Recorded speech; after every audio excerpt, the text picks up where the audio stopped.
30-minute chat. It has been a weekly series. This is our second to last one for the present. We may pick it back up in the fall, but we have this week, and then we have next week, Thursday at noon,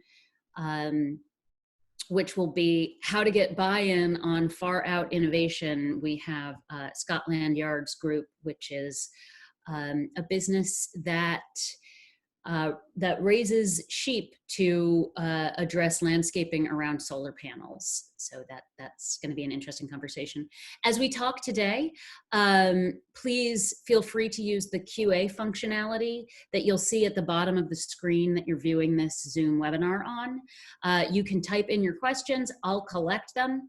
And at the end of the conversation, between the entrepreneur and the interviewer, I'll pop on and ask some of those questions, so you'll get a voice that way.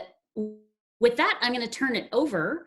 Today we're going to look at how to connect businesses, how to connect with farm-based customers. We got Harry Greene, who is one of the co-founders and the CIO of Propagate Ventures. And we've got Tiffany Agard, who is a Cornell MPA candidate and also was formerly a member of our team here in the Grow New York program. So Tiffany, Harry, want to put your video on and your mic on, and I am going to power down. Great, thank you, Jen. Jen, Tiffany, thanks for having me.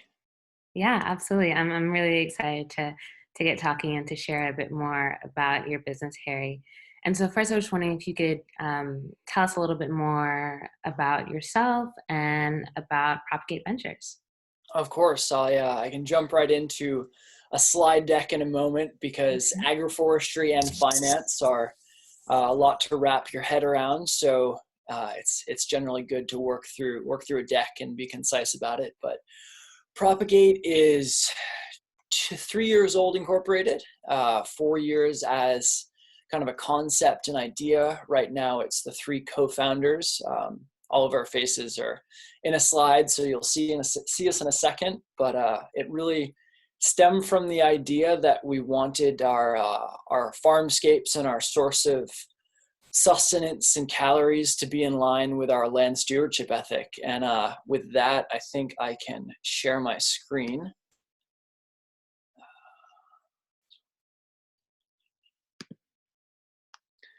Great. So,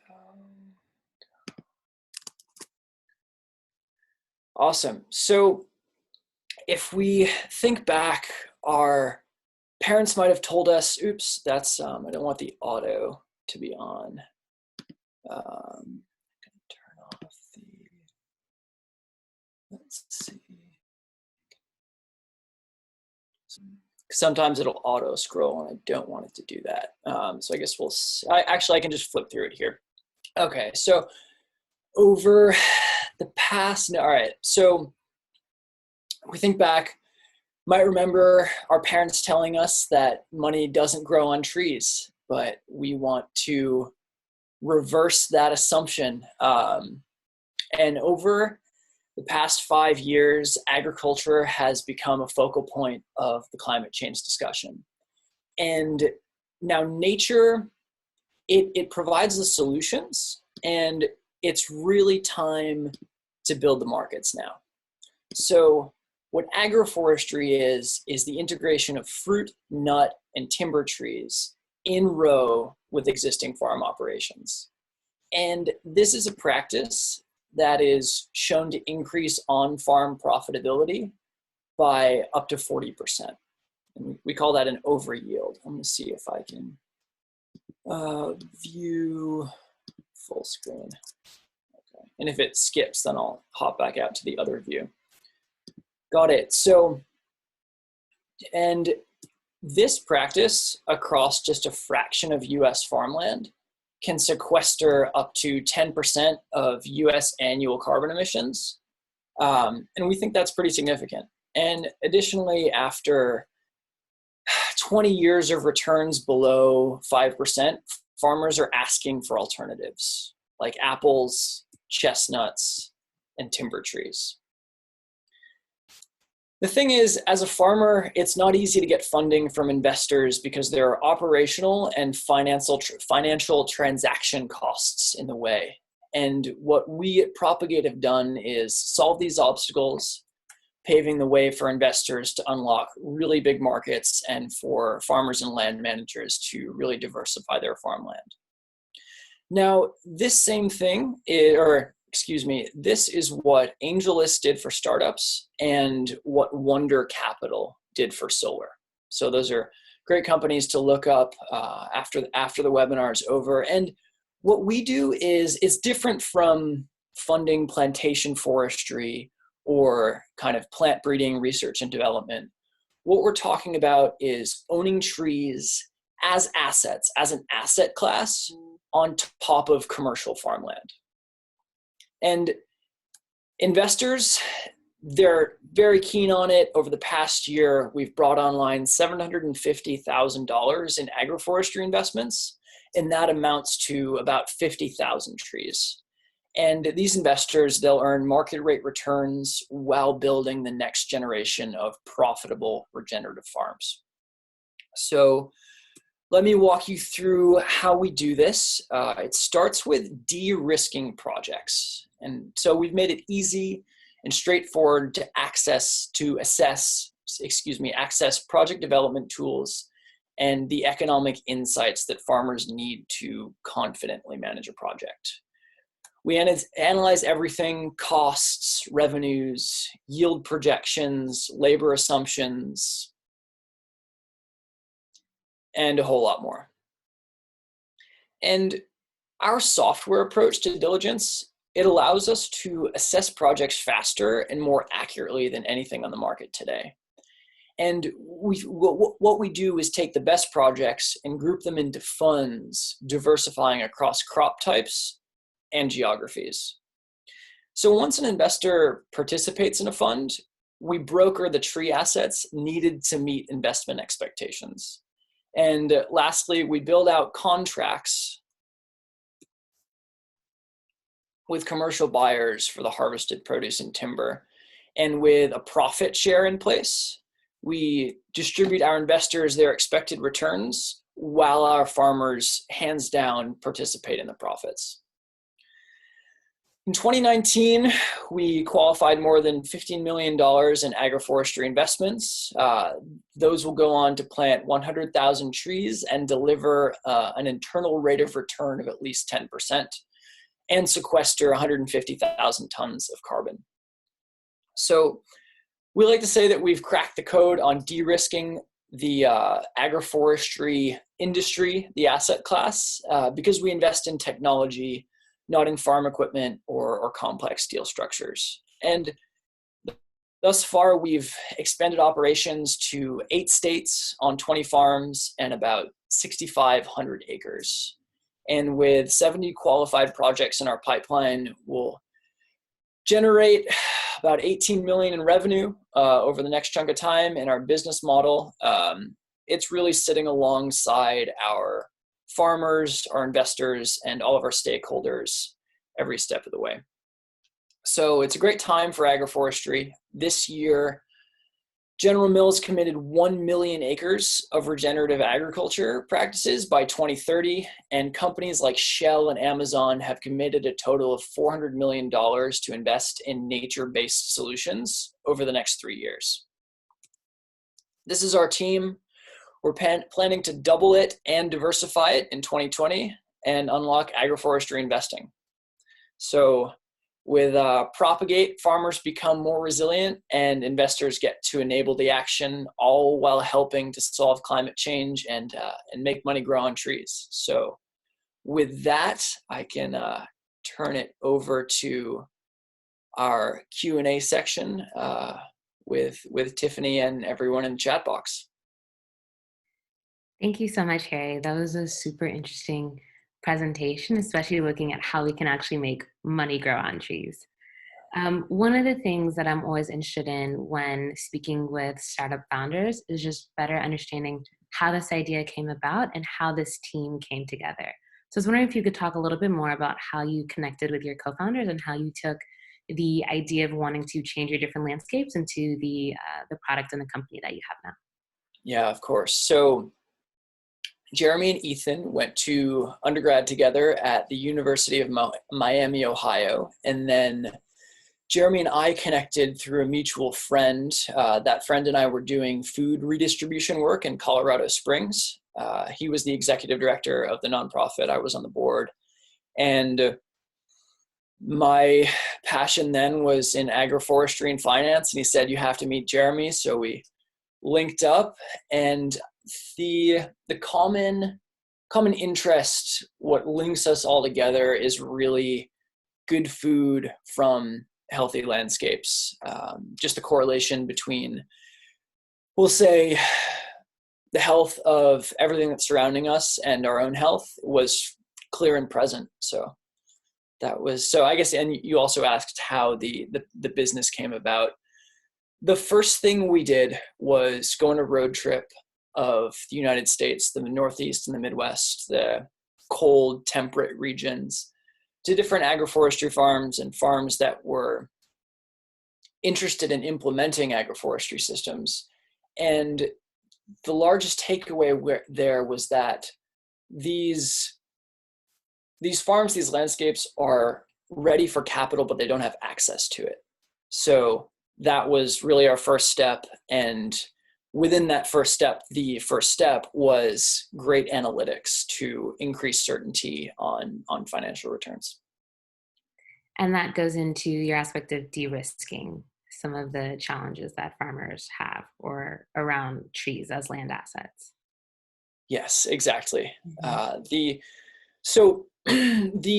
A lot of the agroforestry conversation has been, rightly so, around ecosystem services and carbon metrics, and there's really good data on that. And what the white space there was financial data, and not just a return on investment in, say, our economic climate, but say when we talk to farmers in the global South, they're interested in a return on their time. So how much energy do we have in terms of either dollars or hours, and what do we get back from that in a very simple sense? And then bringing that all the way to investors that are looking for a regenerative place to put their capital. Okay, absolutely. And how did you sort of first get your product to customers? So, how did you first test out your product, and what did it look like? Yeah, so we had a great string of early adopters. They were, we'll put them in three different camps, lots of overlap in that Venn diagram, but it's farms that kind of had access to outside capital that were interested in trying something new, adding long-term value to their land. That's one. The next one is brands that are interested in, so agricultural based brands, so value added folks that want to have really responsible regenerative supply chains. And thirdly, farms that are already practicing agroforestry were interested in knowing more about their operation. So we've really been able to answer questions for all three of those groups and provide really good data. Interesting. And so thinking about the different customer segments that you have, you mentioned that they were early adopters. How did you get connected with them? How did you sort of find these different customer segments? Yeah, it was honestly dozens upon dozens of phone calls and networking effort. It was, who do we know? How can we add value to them as an early stage business? And who are the best folks to partner with going forward? Just building the network. We went to pitch events, and just kind of putting out the word. I like to say throwing boomerangs into the universe and in good directions, and having and seeing what comes back. And it seems like it's been coming back well, which is really exciting. It has.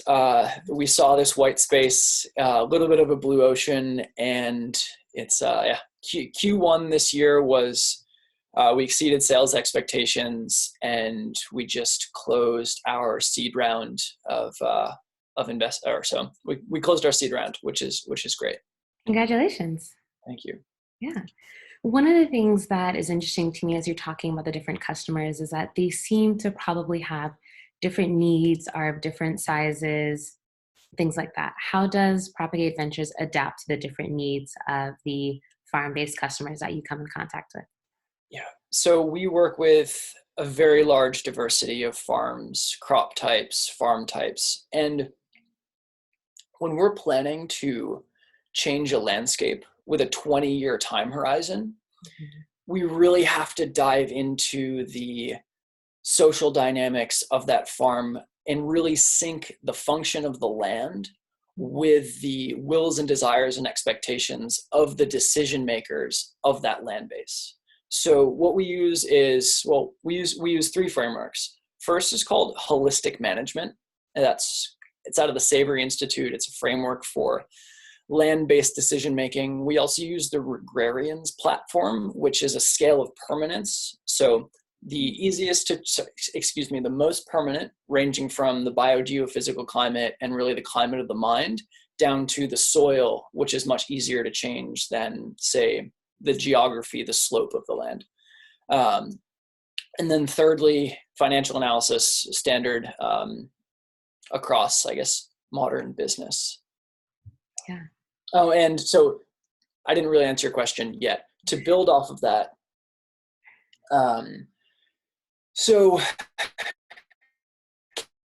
catering to different farm types with, I guess, how a farm wants to operate and the amount of capital they have, that dictates what kind of for them. So on, say, 40 acres, but if they don't want to manage 20 people and they don't want to have folks coming, like they want to be just, 2 people managing that system, then timber might be a much better fit for them. So we, yeah. So you're looking at both the social needs as well as the resource needs that a farm has and sort of providing different solutions based on that. Yes, social needs, resource needs, and then what the land can actually produce. Right, absolutely. That's one of the most important. important, I would imagine. Yeah. One of the things that's also interesting sort of in this time is, you've mentioned sort of this profit sharing model. And I think that's a really interesting approach to sort of using trees and having these different assets exist on the same land. Could you talk a little bit more about the profit sharing model that you mentioned earlier? Yes, of course. So we have 3 phases of our business, and 3, I don't know if they're phases, maybe buckets that interconnect, but first is analytics, which we've really gone through. Then we have project development. So when those farms that run through the analytics platform then want to go on and plant the trees, we'll assist with that, curate the trees, link them up with the best nursery stock, and just kind of further de-risk. We do this all the time. It's kind of the architect turning into the builder of the system. Mm-hmm. For farms that have excellent potential to plant trees, but don't necessarily have access to capital, what we'll do is either, so we, as I kind of went through in the presentation, is raise a pool of capital and then deploy that on these farms that have clear potential to grow trees, to build working systems. So that's really, it's that link. We're the intermediary, and will become the intermediary between farms and investors as they relate to tree crops. Interesting. And I imagine, there's been a lot of growth that you've had during this time and things that you mentioned. And I was wondering if you could maybe talk a little bit about how COVID-19 has impacted your business and how you guys are thinking about handling that going forward. Yeah, of course. So 2019 was a really good year for us. So we have, we're set to continue and grow the team in 2020. the uncertainty stems from the carryover effects of this chunk of time, what kind of recession it will produce. And it's really an ecological disturbance, kind of like a forest fire to the business ecosystem, the economy. And we see that that's definitely disrupting the large-scale status quo of food production. And if that shifts to place-based food production that has, say, fewer food miles, is diversified such that risk is decreased.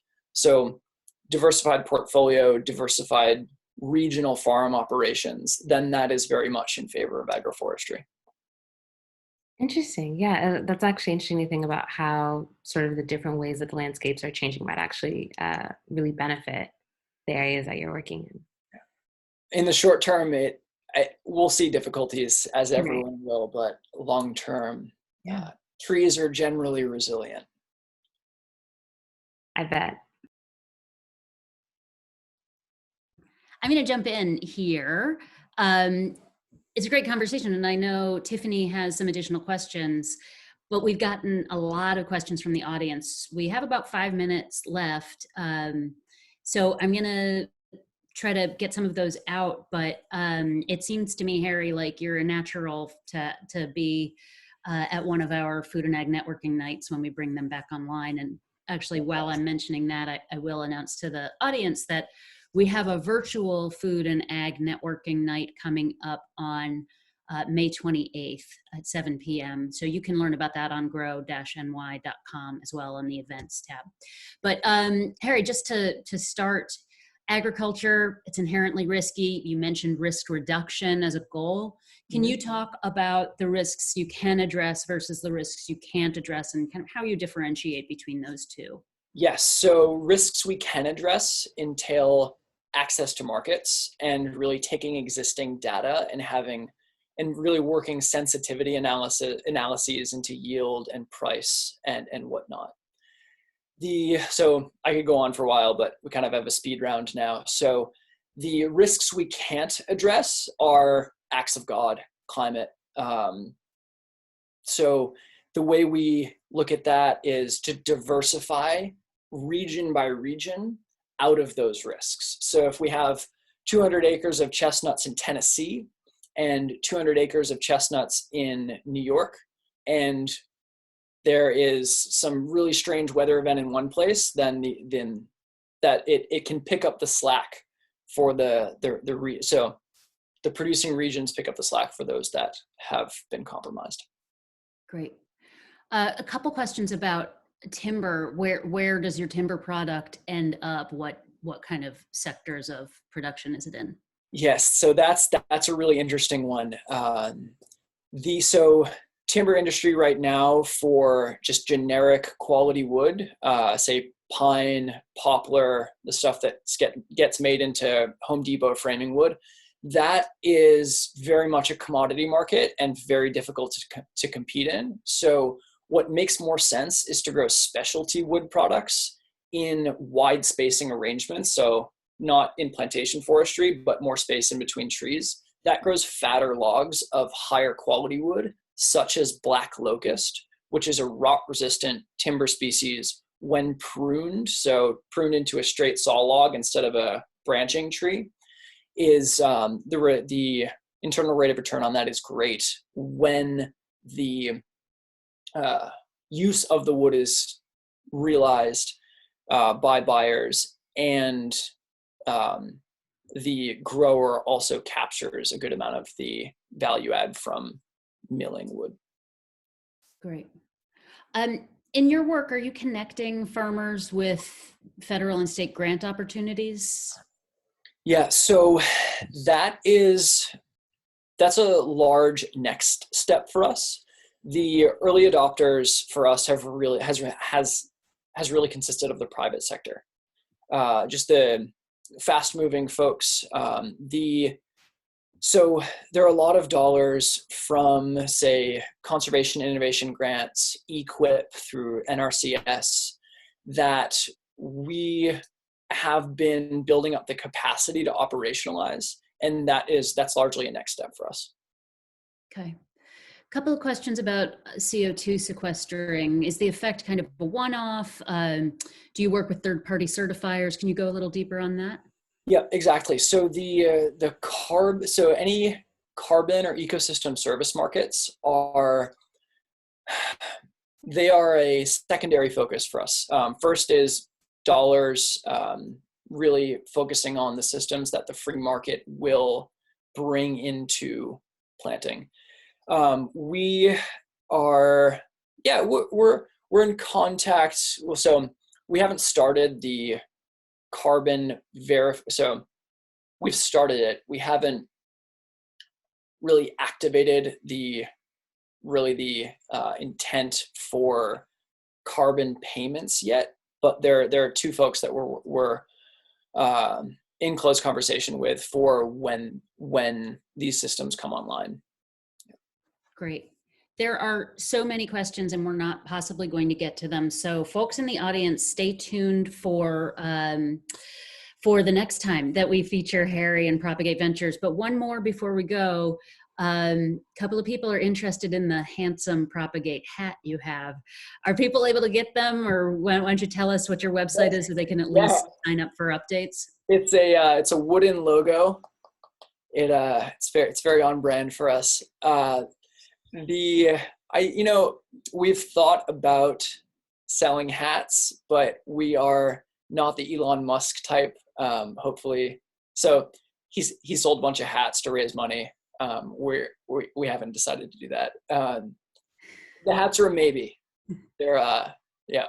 Well, you got an audience of people that are coming to you through Go New York who are ready to buy hats. Maybe Great. when we do our expo in spring 2021, the Food and Ag Innovation Expo in Syracuse, you can have a booth selling hats. Sounds great. So for additional questions, feel free to email me or so it's harry@propagateventures.com, or tweet at us, or we have Instagram, Facebook, etc. A lot of information on there. So yeah, I'm guessing this webinar ends at 12:30. That's right. Yeah. Okay. Got it. Yeah, but we will definitely have you back, and Tiffany will have you back to continue the conversation. How about that? So thanks to both Harry and Tiffany, and to my colleagues who helped us put this together. And please join us next week to talk about how you sell your big wild idea into a conservative customer base. So that's next Thursday, the 28th at noon. Thanks all for coming. Awesome. Thanks so much, everyone. Thank you.